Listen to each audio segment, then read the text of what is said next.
Seigneur, aujourd'hui est un jour de gloire. Je te remercie déjà pour tes anges dans ces lieux. Et merci pour ce que tu vas faire. Que ton nom soit loué, que ton nom soit béni. À toi seul l'honneur, la gloire. Au nom de Jésus. Saint-Esprit, prends le contrôle. Prends le contrôle. Prends le contrôle. Tu es venu délivrer ce matin. Alléluia. Merci. Comment ouvrir les portes des cieux? Bien, aujourd'hui, les portes du ciel vont s'ouvrir sur ta vie. Les portes du ciel vont s'ouvrir sur ta vie. Ou comment ouvrir les portes des cieux. Beaucoup de gens vont à l'église, mais ne savent pas ça. À chaque endroit que tu arrives, dans un pays, dans une ville, il y a des portes spirituelles. Alléluia. En ce qui concerne ta vie, il y a des portes spirituelles qui te concernent.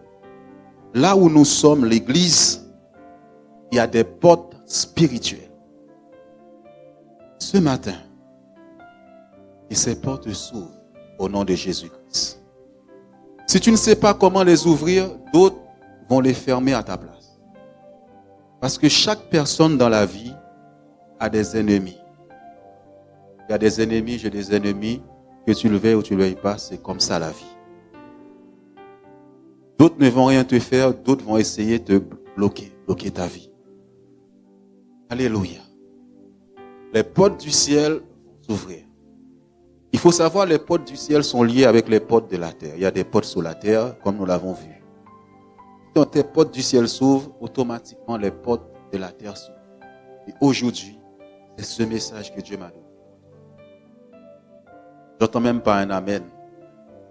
Alléluia.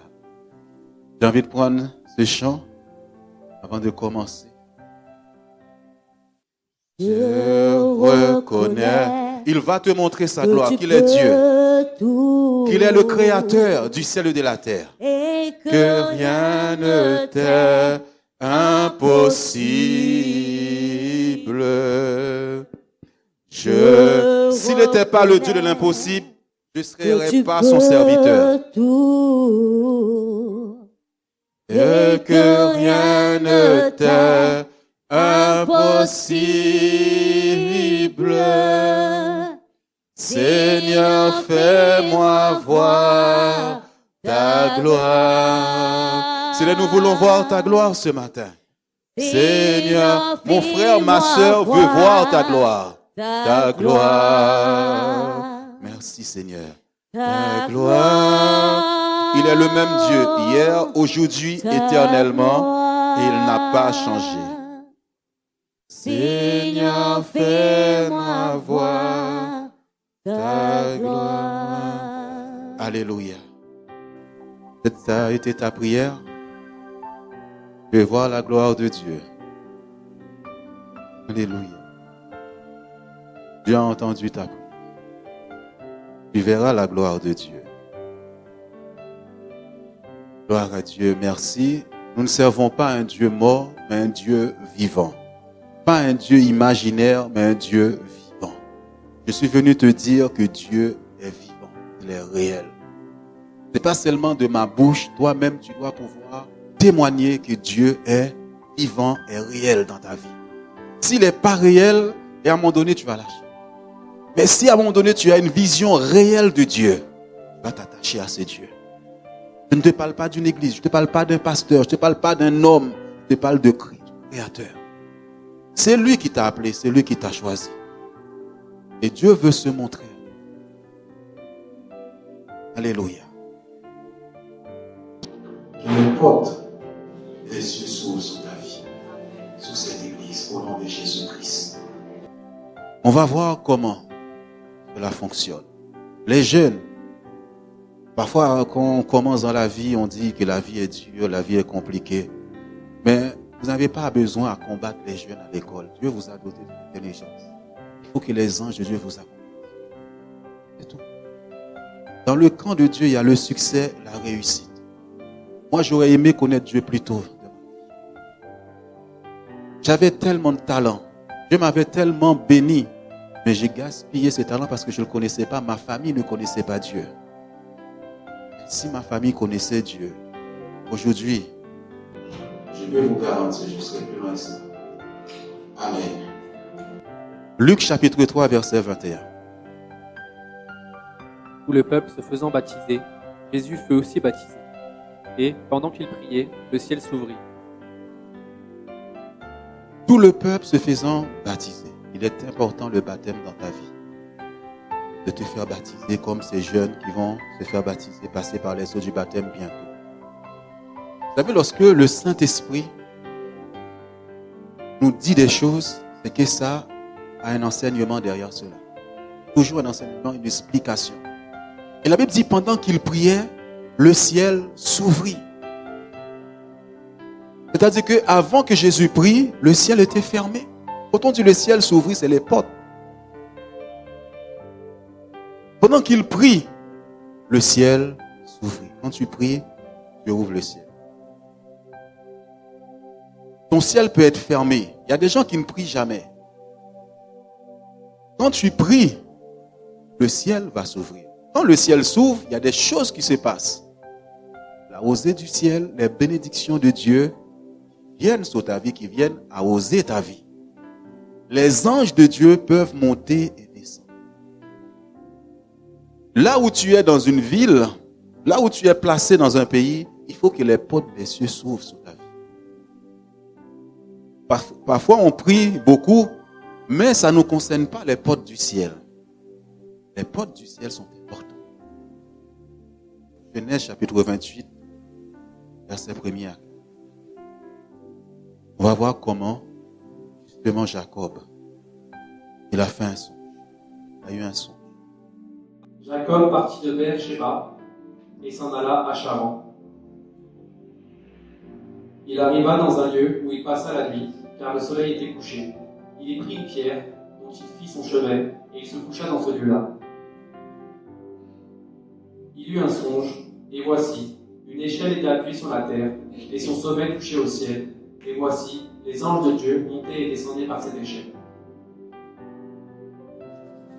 Et voici, l'Éternel se tenait au-dessus d'elle, et il dit, « Je suis l'Éternel, le Dieu d'Abraham, ton père, et le Dieu d'Isaac. La terre sur laquelle tu es couché, je la donnerai à toi et à ta postérité. Ta postérité sera comme la poussière de la terre. Tu t'étendras à l'Occident et à l'Orient, au septentrion et au midi. Et toutes les familles de la terre seront bénies en toi et en ta postérité. » Amen. La Bible dit, il est arrivé dans un lieu. Il y a des lieux où Dieu t'a placé. Il faut que tu possèdes cet endroit. Toi et ta postérité. Jacob arrive dans cet endroit, qu'est-ce qu'il fait? Il dresse une pierre. Il dresse une pierre. Vous savez ce que ça représente, la pierre? C'est quelqu'un sait? Qui représente la pierre?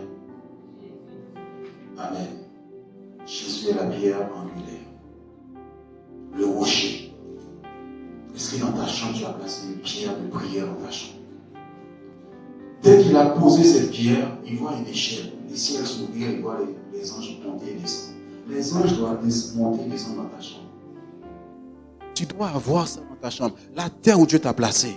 Tu dois aller imposer les mains sur cette terre. Par le pouvoir du sang de Jésus-Christ. Toi et ta postérité. Alléluia. Mais il y a des choses qui peuvent fermer l'obéissance, la porte des cieux. C'est pour cela que je dis toujours aux gens, il faut que vous soyez convaincus par la parole de Dieu. Lisez la Bible, c'est très important. Pour savoir si on vous ment, parce que la Bible nous dit dans les derniers temps, il y aura beaucoup de tout dans ce monde. Appuyez-vous sur la parole de Dieu. Lisez la Bible à la maison, parce qu'il y a beaucoup de menteurs aussi dans le monde. Le diable, il fait des ravages. Des églises qui kidnappent les gens, qui volent les gens. Si tu lis la Bible, tu vas savoir que voilà ce que Dieu dit dans sa parole. Si je te dis des choses, tu ne lis jamais à la maison, je peux te mentir. Alléluia. Malachie chapitre 3 verset 10. Apportez à la maison du trésor toutes les dîmes, afin qu'il y ait de la nourriture dans ma maison. Mettez-moi de la sorte à l'épreuve, dit l'Éternel des armées. Et vous verrez, si je n'ouvre pas pour vous les écluses des cieux, si je ne réponds pas sur vous la bénédiction en abondance. Vous voyez? Juste une obéissance à la parole de Dieu. Dieu dit, vous verrez moi, si je ne vous ouvre pas les portes. Ce n'est pas la parole d'un homme, c'est la parole de Dieu. Cela peut vous fermer aussi. Au commencement, Dieu dit, il y en a qui le volent. Vous savez, les nouveaux convertis, quand vous ne savez pas, vous avez entendu beaucoup de choses sur ces choses-là. Et lire la parole. Mettez de côté ce que vous avez entendu et lisez. Dis, Seigneur, parle de ça. Si Dieu t'a attiré, Dieu t'a parlé, dis, Seigneur, parle. Que ce ne soit pas un homme qui insiste, qui te pousse à faire des choses. La Bible dit, le Saint-Esprit est là pour vous convaincre. Le Saint-Esprit est là pour vous convaincre. Le Saint-Esprit est capable de vous montrer ce qu'il y a écrit dans la Bible. Et là, Dieu ouvre le ciel. Porte des cieux. Et les portes peuvent être fermées. Nous avons vu que la prière ouvre. On a vu Jacob, qui est conduit quand il arrive dans le lieu. Qu'est-ce qu'il fait? Il veut que le ciel s'ouvre sous sa tête. Il veut que les portes des cieux s'ouvrent sur lui. Il faut que les portes des cieux s'ouvrent. Et les anges montent et voient. C'est une réalité, le royaume de Dieu. Il faut que le royaume de Dieu devienne une réalité pour toi aussi. Convaincu de la présence de Dieu, convaincu de ce royaume-là. Vivons dans le royaume de Dieu. Toi qui n'as pas encore donné ta vie à Jésus-Christ, donne ta vie à Jésus. Tu n'es pas enfant de Dieu tant que tu n'as pas donné ta vie à Jésus. La Bible dit à tous ceux qui l'ont reçu, il leur a donné le pouvoir de devenir enfants de Dieu. Tant qu'on n'a pas reçu Jésus-Christ, nous sommes des créatures de Dieu, mais pas enfants de Dieu. Il faut que tu décides un jour de dire, Seigneur, je te donne ma vie. C'est comme un enfant. Ses parents vont à l'église. Il accompagne ses parents, mais il n'est pas encore chrétien. Un jour, il va dire, j'ai été visité par le Saint-Esprit, je veux donner ma vie à Jésus. Là, cet enfant fait la démarche. Il ne sert pas le Dieu de maman, de papa. Jésus devient son Seigneur. Il dit, maintenant, c'est ma démarche. Et là, il va passer par les eaux du baptême. On ne baptise pas les enfants. On ne fera jamais ça. Tu t'es fait baptiser quand tu étais petit. Tu as oublié déjà, tu n'avais aucune conscience pour dire oui et non. Maintenant, on ne te force pas. Tu es convaincu par le Saint-Esprit. Je dis maintenant, je veux les eaux du baptême me faire baptiser. Un enfant, c'est biblique, c'est écrit dans la Bible. Jésus lui-même ne s'est pas fait baptiser quand il était enfant. Il a été présenté au temple le 8e jour. Il s'est fait baptiser à l'âge de 30 ans. Lui, il est le modèle. Ce n'est pas biblique ce que vous voyez. Ce n'est pas écrit dans la Bible. Alléluia. Et la Bible dit, c'est le jour même du baptême que le Saint-Esprit est venu sur lui. C'est ce moment-là que les portes des cieux, les portes doivent s'ouvrir. Maintenant, nous allons voir, vous connaissez la parole de Dieu. Élie a prié, il a fermé les cieux. Vous connaissez ce passage. Élie a prié dans le livre de Jacques, chapitre 5, au verset 17. 17, c'est un homme, il a fermé le ciel. Plus de bénédiction, la pluie ne tombait plus sur la terre. Les hommes peuvent fermer le ciel. Ils peuvent fermer ton ciel. Et c'est pour ça que Dieu m'a envoyé aujourd'hui. Je vous ai donné les bases de l'obéissance à la parole de Dieu. Maintenant, ceux qui ferment le ciel, aujourd'hui, on va casser ça dans la prière. Je vais vous dire une chose. Tes ennemis doivent entendre. Qu'ils veuillent ou qu'ils pas, ce n'est pas leur problème. Moi, je prends possession de la vie. Je prends possession du pays. Personne ne m'arrêtera. Personne ne peut t'arrêter. Dis à quelqu'un, Dieu est avec toi, personne ne peut t'arrêter. Alléluia. Alléluia. Deutéronome chapitre 28 au verset 23. Le ciel sur ta tête sera d'airain et la terre sous toi sera de fer. Imagine quelqu'un. Là, Dieu parlait quand quelqu'un est sous une malédiction, sous une condamnation. Regarde le ciel comment il est. Sous ta tête. T'as beau prier. T'as beau faire ce qu'il veut, que tu veux. Ce que tu veux, le ciel est fermé. Les reins. La terre. T'as beau travailler, semer des choses, il y a un fer qui bloque ta terre, tu n'arrives pas à récolter. Ta terre ne produit pas. Tu attends des choses, mais les gens sont déjà passés. Les méchants sont déjà passés. Ils ont scellé la terre par beaucoup de choses, par des malédictions, par des condamnations. Toi, tu ne sais pas. Dieu dit, mon peuple périt par manque de connaissance. Toi, il te manque de la connaissance déjà pour briser ce qu'ils ont fait, pour que maintenant tu puisses porter du fruit, pour que le ciel puisse s'ouvrir. Le ciel sous ta tête sera d'airain, est fermé. Les anges veulent venir, mais ils ne peuvent pas. Dieu respecte sa parole. Il y a des lois dans la Bible. Tu as prié, tu as jeûné. Tu jeûnes. Tu n'as aucune vision de Dieu. Tu as l'impression que le ciel sous ta tête est dure.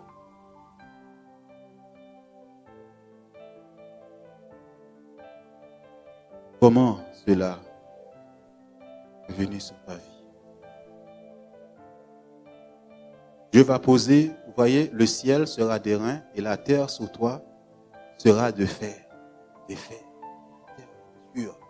C'est vrai que Dieu avait prononcé cette malédiction quand l'homme a péché dans le jardin d'Éden. Sueur de ton front, tu vas manger. Sueur de ton front. Mais Jésus est venu réparer ces choses. Ils ont mis une couronne d'épines sur la tête de Jésus pour enlever cette malédiction. Dans le jardin de Gethsémani, Jésus a payé le prix pour racheter ta terre. Si la terre de nos pays, les méchants, ont jeté des sorts, des malédictions, nous sommes le sel qui amène la vie sur cette terre. Dans ta bouche, il y a la vie. Tu dois parler à la terre. Regardez, Dieu parle des cieux et de la terre. Là où nous marchons, des fois, nous venons dans cette salle pour bénir cette terre. Est-ce que le ciel est d'airain sur ta tête ce matin? Est-ce que la terre, c'est le fer? Dur. Le travail, c'est dur. Tout est dur. On va voir la source de ce problème. Comment le résoudre? Parole de Dieu. Il faut briser le fer. Le fer qui est là sur la terre, il faut le briser. Le fer qui est d'en haut, où les gens t'ont enchaîné, il faut le briser. La vie de chrétienne, ce n'est pas des petites prières, Seigneur, bénis-moi. Il y a des moments, il faut frapper. Et pour cela, les réunions de prière, venez, on prie ensemble. Il faut grandir dans une autre dimension de prière. Les prières qu'on vous a appris quand vous étiez petit, notre Père qui est au ciel, qui est tendance à sanctifier. Ça, c'est la base. Les prières de combat spirituel. Jérémie 18 au verset 12. Pourquoi l'enfant ne réussit pas? Pourquoi nos jeunes ne réussissent pas? Les enfants doivent... Non. Jérémie, chapitre 18 au verset 12. On a vu le fer dire. On a vu les deux tout à l'heure. Sur ta tête sera d'airain. Le fer sur ta terre sera fer. Mais il dit, le fer, brisera-t-il le fer du septentrion et les reins? Toi, tu es du fer pour Dieu.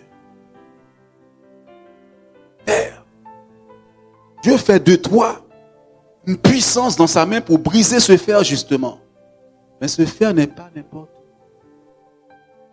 Il te dit le fer du septentrion. Pourquoi Dieu va parler du septentrion? Le septentrion se trouve au nord. Pourquoi? Pourquoi ce fer-là est là? Pourquoi? Parce que le Saint-Esprit dit, le fer que tu es, va briser le fer de l'ennemi. Mais ce fer de l'ennemi se trouve au septentrion de les reins. La vie, le ciel sera des reins et la terre sera du fer. Mais il faut le briser. C'est par toi que Dieu va le briser. Il se trouve où? Pourquoi septentrion? Vous savez, souvent, quand je prie avec les gens, je vais dans leur cuisine. Les gens vont prier dans la cuisine. L'ennemi, s'il rentre là, ça c'est un autre niveau. Il rentre dans ta cuisine, il sème des choses. Parce que tout passe par le ventre, par là. Le septentrion, il y a une chaudière au septentrion. Des sacrifices. Je vais vous montrer ça dans la parole de Dieu. Le fer du septentrion. Apprends ça, Philippe.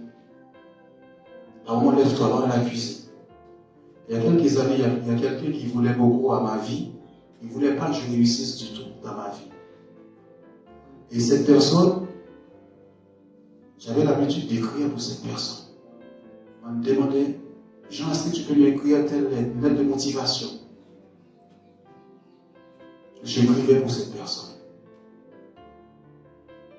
Mais quand je me suis converti, je m'ai montré, cette personne avait bloqué mon intelligence. Parce que je n'arrivais plus à étudier, à aller à l'école. J'étais très très intelligent à l'école, au football. On a bloqué ma vie. J'écrivais tout le temps. Et alors que j'étais converti, un jour, l'œuvre avait commencé. Nous trois, hier, Taline, Ossia et moi. Un vendredi, j'oublierai jamais, cette personne qui n'a pas mon téléphone me laisse un message sous mon téléphone portable. Me dit, je veux te voir. Je veux te voir absolument. Je veux te voir. Avec Valérie, je dis, d'habitude, cette personne ne m'appelle pas comme ça. Qu'est-ce qui se passe? Qu'est-ce qu'elle me veut, cette personne? Je n'ai pas été voir cette personne. La nuit, je me suis couché. Pendant la nuit, Dieu me montre un songe. Je me montre par une des fenêtres. Cette personne était dans les toilettes. Mais elle avait des choses qu'il lisait. En fait, il faisait des incantations sous des papiers. Mais je ne savais pas que c'était mes lettres que j'avais écrites. Faites attention. J'avais écrit. Dans le rêve, j'ai vu ça. Et cette personne essayait de se cacher. Mais je l'ai vu. Ensuite, Dieu me montre un autre. Dans la même vision, cette personne se retrouvait dans ma cuisine. J'ai vu qu'il mangeait chaudière. Mangeait dans ma chaudière. Le songe m'a troublé parce que la veille, cette personne m'a appelé. Le lendemain, j'ai dit, Seigneur, qu'est-ce que je dois faire? Il me dit, va voir cette personne. Va la voir, dis-lui, tu sais ce qu'il fait, d'arrêter. J'ai vu cette personne. Il me dit, tu m'as appelé, tu me veux quoi? Je voulais que tu m'écrives une lettre encore. Je dois envoyer ça. Je lui ai dit, je lui ai raconté ma misère, ma souffrance. Cette personne était assise derrière moi. On était dans une chambre, dans son salon. Moi, j'étais en face de la télé. Cette personne était assise derrière. Je lui ai raconté. Avant de lui dire, je lui ai dit, voilà ma misère, voilà où Dieu m'a tiré de là. Mes études, j'avais une étoile qui brillait. Tout le monde m'appelait déjà docteur. Et d'un coup, le Saint-Esprit me dit, retourne-toi, regarde cette personne était en train. Et là, je lui ai dit, c'est toi qui as bloqué ma vie toutes ces années-là. Tu m'as dit de dire d'arrêter. Non, Jean, écoute, j'avais besoin de toi. Il est parti. J'ai vu toutes les lettres. Parce que quand le Saint-Esprit agit, il te montre des preuves. Toutes mes lettres depuis toutes ces années-là étaient là dans cette valise. Comme c'est un endroit que je connaissais, j'avais accès à cet endroit-là. J'ai été, un jour, pendant qu'il n'était pas là, j'ai pris les lettres. Toutes mes lettres. Où il a bloqué mon intelligence. J'ai amené les lettres à Valérie, elle est là. Avec des signes sataniques sous les lettres. Vos enfants, faites attention, protégez-les. Si Dieu n'était pas là, ma vie a été... On a détruit ma vie. Dieu m'a fait grâce, il m'a ramené à la vie. Toutes mes lettres, je les ai prises, j'ai amené sur le balcon, j'ai brûlé les lettres. Le lendemain, quand il est entré, il n'a pas vu les lettres. Apparemment, cette personne était énervée, fâchée. Où sont passées les lettres? Là, Jean s'est échappé. Il faut que tes enfants, toi-même, tu t'échappes de la main de l'ennemi aujourd'hui. Au nom de Jésus-Christ. Tu t'échappes de ses mains. Il y a des méchants. Tu vois un enfant qui brillait du jour au lendemain, il ne brille plus. Pose-toi la question, qu'est-ce qui se passe? Toi, ta vie ne brille plus. Pourquoi? Dieu, toi, Théo. Toute ma vie, je jouais au football. William m'a vu quand j'ai commencé. Tout le monde parlait. Du jour au lendemain, plus rien. Plus rien. Le fer du septentrion. Dieu va te donner la révélation. Voyez le fer du septentrion. Jérémie chapitre 1er au verset 13 à 14. La parole de l'Éternel me fut adressée une seconde fois, en ces mots. Que vois-tu? Je répondis. Je vois une chaudière bouillante, du côté du septentrion. L'Éternel me dit, c'est du septentrion que la calamité se répandra sur tous les habitants du monde. Amen. Regarde ta vie. Là, c'est une révélation. Tout le monde ne voit pas la chaudière. Tu peux revenir, s'il te plaît? Regardez ça. Pendant que tu dors, Dieu te montre ça. Mais à l'œil nu, tu ne peux pas le voir. C'est caché. Regarde. Regarde Jérémie, ce qu'il va vivre. La parole de l'Éternel me fut adressée une seconde fois en ces mots. Que vois-tu? Est-ce que tu peux voir Septentrion? Tu peux voir le nord là? Tu ne peux pas le voir. Je vois une chaudière bouillante du côté d'où? Ah. C'est une révélation. Jérémie, tous les jours, il passait là. Tous les jours, mais il ne voit pas cette chaudière. Olise. C'est pour ça qu'il dit, est-ce que tu vas briser ce fer du septentrion de la magie, la sorcellerie? Lorsque Dieu m'a enseigné sur ça, il y a quelques années, mais aujourd'hui, Dieu m'a donné encore plus cette connaissance. Et Valérie ne pouvait pas avoir d'enfant. Des fausses couches. Fausses couches. Je savais qui étaient mes ennemis. Mais dans la Bible, il faut des stratégies. Ce n'est pas des petites prières comme ça, Seigneur. Il faut savoir comment attaquer l'ennemi. Là, je vous donne des indices. Alors, j'étais dans l'église là où j'étais avant. Il y avait une sœur qui était là, qui servait Dieu. Jamais j'aurais pensé que cette sœur-là était dans le camp de l'ennemi. Dans l'église, on peut trouver de tout. C'est écrit dans la Bible. L'ivraie et le blé se trouvent dans l'église. Un sorcier peut venir s'asseoir dans l'église. Il faut que le pasteur dise, toi-même, tu dois prier. Ne fais pas confiance à tout le monde comme ça. Il faut que tu sens dans ton cœur. Et à un moment donné, tu vas sentir que cette personne, quand le Saint-Esprit est là, tu sens que cette personne n'est pas bonne. Tu le sens. Le Saint-Esprit te dit, n'y va pas là. Fais attention. Écoute le Saint-Esprit en toi. Sois en contact avec Dieu, dans ta chambre. Et Dieu va te montrer les méchants. C'est pas tout le monde qui dit, la Bible dit, c'est pas ceux qui disent Seigneur, Seigneur qui entreront dans mon royaume. Tu dois faire la part des choses dans l'église. Et à un moment donné, qu'on a commencé l'œuvre. Je sors de quelque chose, je vais me garer sur mon parking. Mais au moment que j'arrive, je vois cette personne qui allait se garer aussi avec son mari. Ils ont pris le chemin de chez moi. Aller pour entrer dans ma maison. Maintenant, au moment que je vais monter les escaliers, je vois une chose était semée devant ma maison. Depuis en bas de l'escalier, juste devant ma porte. Des gens qui étaient dans l'église. Je dis, Seigneur, qu'est-ce que ça veut dire? Parce qu'on a combattu cette église. Hein. Ils ont dit, cette église ne doit pas démarrer. Ça, je vous le dis. Et quand Valérie ne pouvait pas, deuxième fausse couche, quand j'ai dit, je vais avoir des jumeaux, Dieu m'a dit, va à la porte de la cuisine de ta maison, de ton appart, brise ce fer-là, devant et derrière, et va devant la porte. Va briser ce fer. Je me suis levé, j'ai dit, Seigneur, je viens au nom de Jésus-Christ briser ce fer du septentrion. Au nom de Jésus-Christ, je priais sous cette porte. Je suis allé devant la porte. Je brisais ce fer-là. Même pas 2 jours.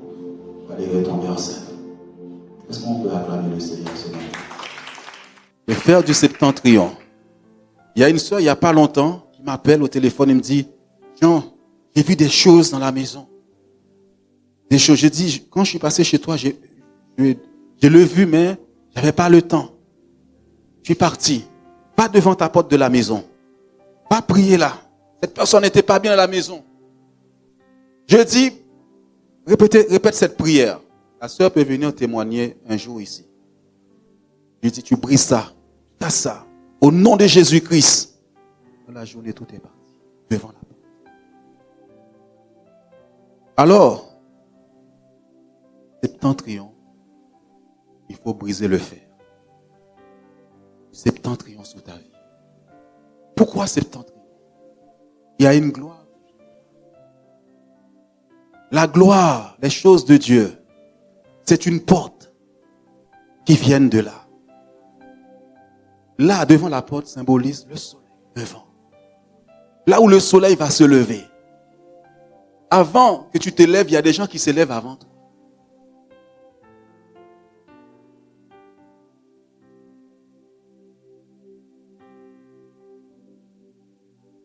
J'aurais aimé vous montrer la chaudière encore, comment on fait pour bloquer la maison de Dieu. Quelqu'un peut être là même envoyé par l'ennemi contre toi. Attention, Dieu est en train de... La Bible dit, Dieu vous envoie au milieu. C'est-à-dire que toi, tu dois avoir le discernement. Quand tu rencontres quelqu'un dans ta vie, tu dois avoir le discernement pour savoir si c'est la bonne personne. Parce qu'il y a des loups aussi qui vont détruire ta vie. La Bible dit, Satan se déguise en ange de lumière. Il peut être pasteur qui tu veux. Sois convaincu que c'est un homme de Dieu, une femme de Dieu. Alléluia. Est-ce que dès que tu vois, il vient prier avec toi, tout est une question d'argent, méfie-toi. Tout est une question d'argent, méfie-toi.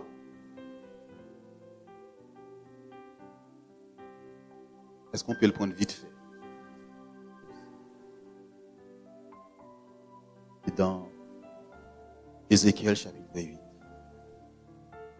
S'il vous plaît, il y a des gens que Dieu arme. Tout le monde n'est pas armé. La 6e année, le 5e jour du 6e mois, comme j'étais assis dans ma maison, et que les anciens de Juda étaient assis devant moi, la main du Seigneur, de l'Éternel, tomba sur moi. Je regardai, et voici, c'était une figure ayant l'aspect d'un homme, depuis ses reins en bas, c'était du feu, et depuis ses reins en haut, c'était quelque chose d'éclatant, comme de l'airain poli. Il étendit une forme de main, et me saisit par les cheveux de la tête. L'Esprit m'enleva entre la terre et le ciel, et me transporta, dans des visions divines, à Jérusalem, à l'entrée de la porte intérieure, du côté du septentrion, où était l'idole de la jalousie, qui excite la jalousie de l'Éternel. Et voici, la gloire du Dieu d'Israël était là, telle que je l'avais vue en vision dans la vallée. Amen. 2 secondes. Tu vois, la gloire de Dieu était là. Mais les gens font faire en sorte d'éloigner cette gloire.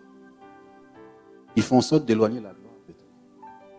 Les bénédictions de Dieu de toi. Ils font en sorte de fermer ton ciel. On dit la gloire, c'est les bénédictions de Dieu, les choses de Dieu. Et l'idole de la jalousie était là, la gloire était là, la gloire est préparée. Ok? Continue. Il me dit, « Fils de l'homme, lève les yeux du côté du septentrion. » Je levai les yeux du côté du septentrion, et voici, cette idole de la jalousie était au septentrion de la porte de l'autel à l'entrée.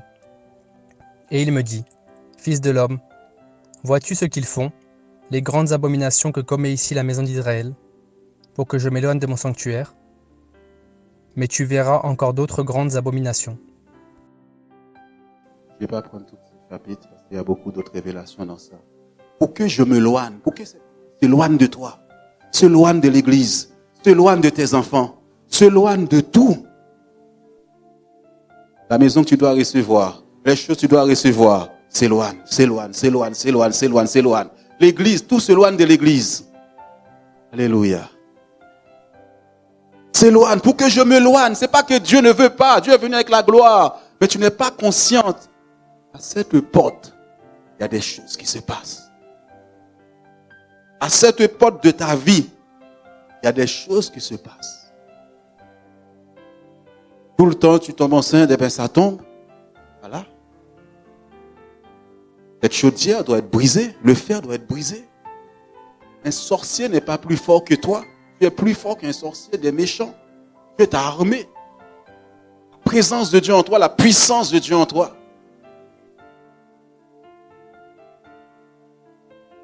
Alléluia. C'est ça que Dieu avait mis sur mon cœur. Je ne vais pas beaucoup. Des choses à voir dans ça. Sous différentes portes, on a vu la porte du septembre. Et Dieu m'a donné des témoignages palpables.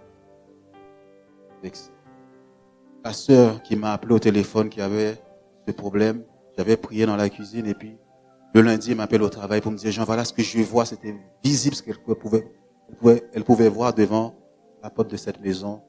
De mon travail, je dis, je vais t'appeler, on va prier, tu vas répéter ça. Elle l'a fait. Il lit la famille.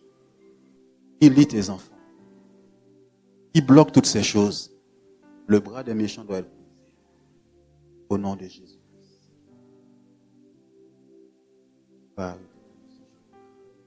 Dieu. Seigneur, je te remercie.